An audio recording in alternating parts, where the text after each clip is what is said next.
Après le confinement, le déconfinement. Tout semble être revenu dans l'ordre, mais il n'en est rien. Nous venons de vivre une catastrophe sans précédent et qui a coûté des vies. C'est là où on se rend compte que la vie tient à un fil.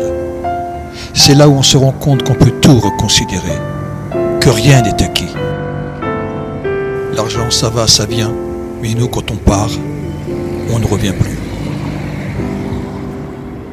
Le confinement nous a obligés à nous plier à des règles qui sont indispensables à notre survie. Celle de nous éloigner de nos proches afin de ne pas nous contaminer. Et les choses essentielles de la vie, des restaurants, du cinéma, des amis, tout ce qui nous fait plaisir, tout ce qui nous fait vivre. Mais avons-nous conscience du danger que cela représente? Qui nous dit qu'il n'y aura pas une deuxième vague encore plus grave que celle-là? Nous ne savons pas. Il y a encore hélas des gens qui pensent à leur propre plaisir du moment sans penser au lendemain. Un lendemain qui pourrait être pour eux comme pour nous crucial. Alors, protégeons-nous.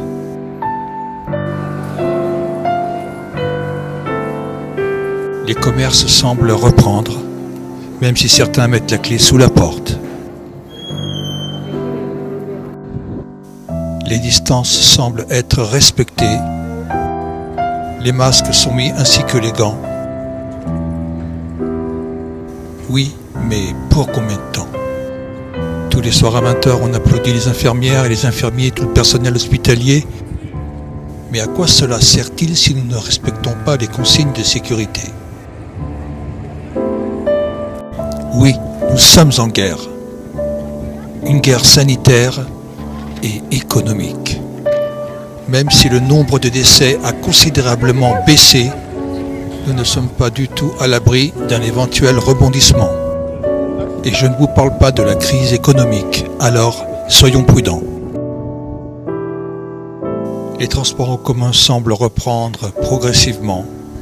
Les gens sont obligés de les prendre pour aller travailler, ils n'ont pas le choix.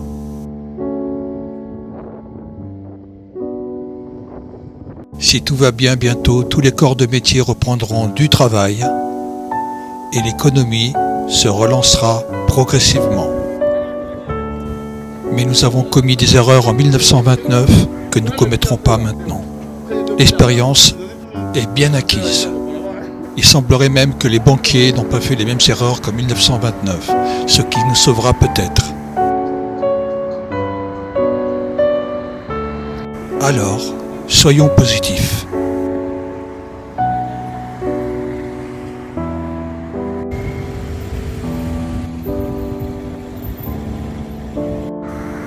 Progressivement, Choisy reprend son charme.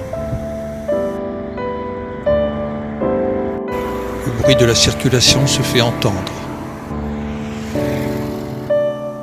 Et deux pigeons qui s'aiment d'amour tendre.